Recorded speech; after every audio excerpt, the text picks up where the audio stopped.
Welcome back to Final Expense Telesales. My name is Dana Neeson and happy Monday. I hope you guys are having a great week so far. Today I wanted to talk about and dissect one of my favorite phrases, which is when you say something, it means something. When your customer says something, it means everything. And we're going to talk about this today. This is really all about an active listening lesson that a lot of people think that they're good at, but the reality is once they get on the phone with someone, it just kind of all disappears. The panic sets in. We want to rush to health questions and rush to get people the price. If you are just now finding this channel, thank you so much for being here. Again, my name is Dana Neeson. I'm the owner and founder of Empower Life Group.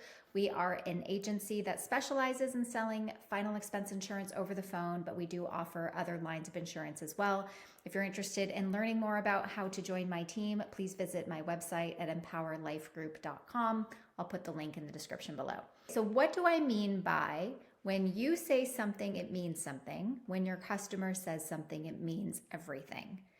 I want you to write that down, stick it to your computer, internalize it to the point where you are not thinking about what you want to say while your customer is talking. I did a coaching call this morning with an agent, and I thought that what we discussed would be relevant to share with you here. Now, the person that was on the phone with him had shared that she had recently, or I don't even know if it was recently, but she had something to take care of her cremation expenses through actually a program and a company I've never heard of before. And so instead of exploring that, and by the way, one of the clues that she said was, well, I'm with XYZ company to take care of my cremation, but I'm not sure if they're the most reputable or something to that. What the response was from the agent was, well, you definitely want to make sure that you're with a company that's reputable, that pays out, and that's why I only work with reputable carriers that are A-rated like Gerber and American Amicable and Mutual of Omaha, and started like name dropping a bunch of carriers. You know, have you heard of them before? And I'm a broker and this is what I do, and making sure that we can shop around for the best rates. Now, what's interesting is before I heard the response to this response from the client, I paused it and I said, now when your customer gives you some information that says, I'm with XYZ, but I'm not really sure they're doing what I want them to do in whatever sense, the first question out of your mouth should be a clarifying question. Now, what makes you think they're not where you should be? Why did you choose to go with that company in the first place? And kind of dissect the motivation behind why this person got this product and what the insecurities are about it. Because if you don't explore that, if you just kind of leave it alone and make an assumption to things, that's going to be the objection that's going to hold them back at the end.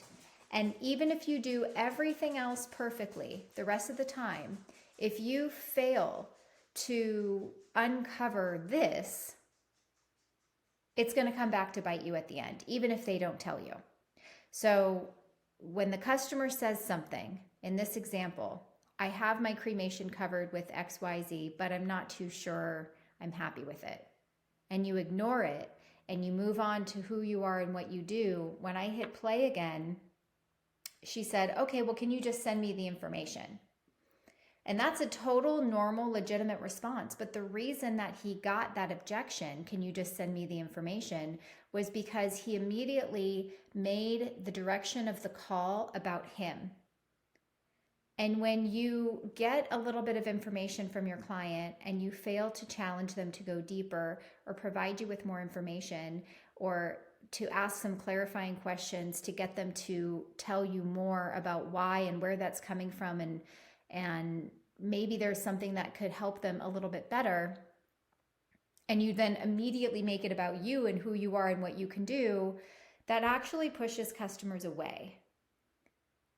Instead, if you were to lean in and ask those questions and get your customer to start talking, there's nothing that you can say to get them to want to respond with, well, can you just send me the information? because you didn't bring, there was no, you did not open a path for them to take you down that road. I hope that makes sense.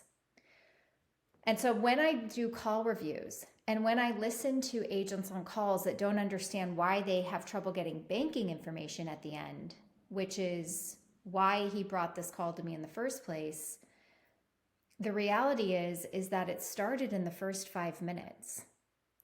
And that even though he thought he was following my script, he wasn't. And he was still rushing to get to underwriting and still rushing to get the quotes and still putting himself and what he can do and how he does it at the forefront of the conversation.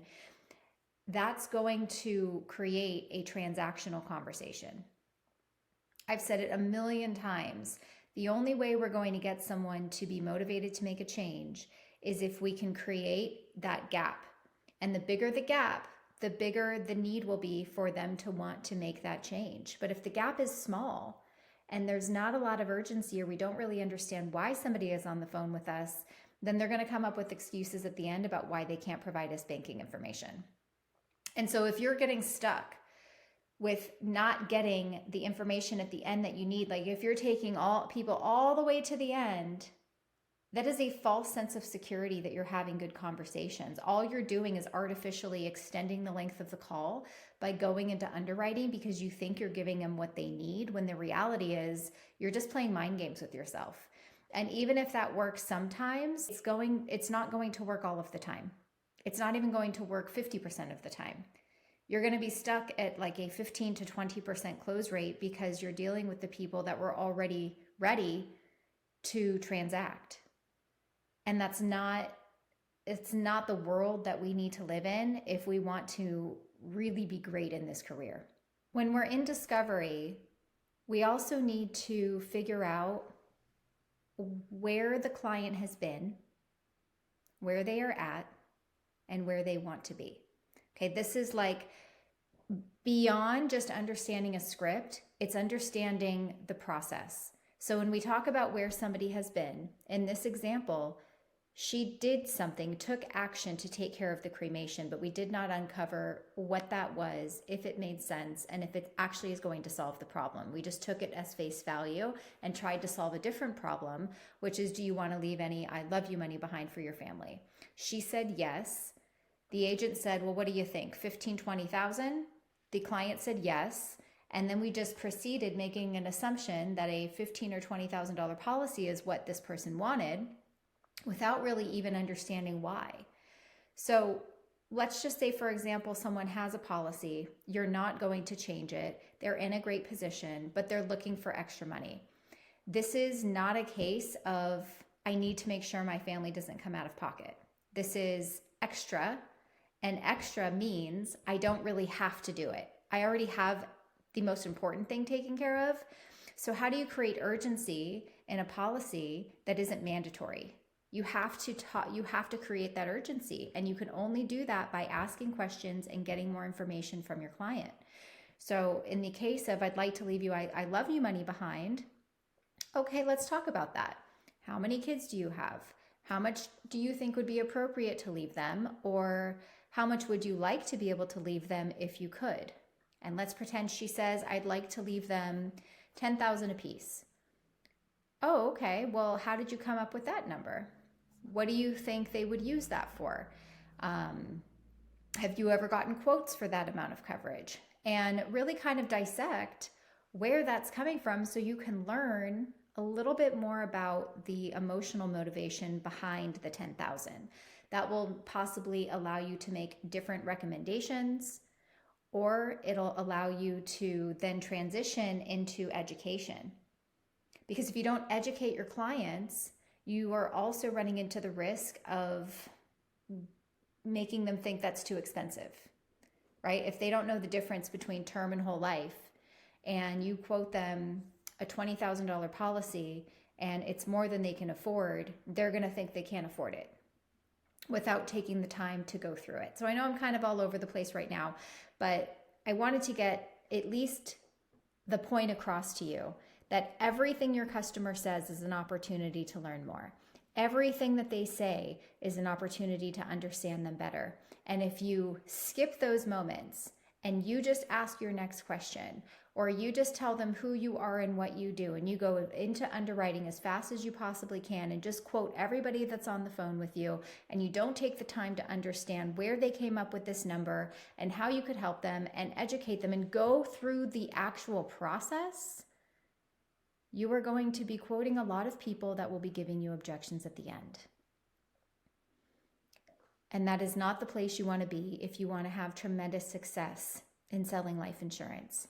You could have the best leads in the world, and if you don't understand how to take someone from logic-based thinking to emotion-based thinking, create that urgency for somebody to want to change their situation, you're going to be spending a lot of money on good leads that just say, I'm going to do it next week, and then they never call you back. So let's get out of that cycle, and let's start really focusing on increasing your sales skills so that you have an opportunity to learn more. So that is what I wanted to share with you today. If you have any questions, or if you'd like more information on how to join my team, again, visit empowerlifegroup.com, click the Join My Team button, watch the little video, see if what we do is the right fit for you. And I will see you this week with another video.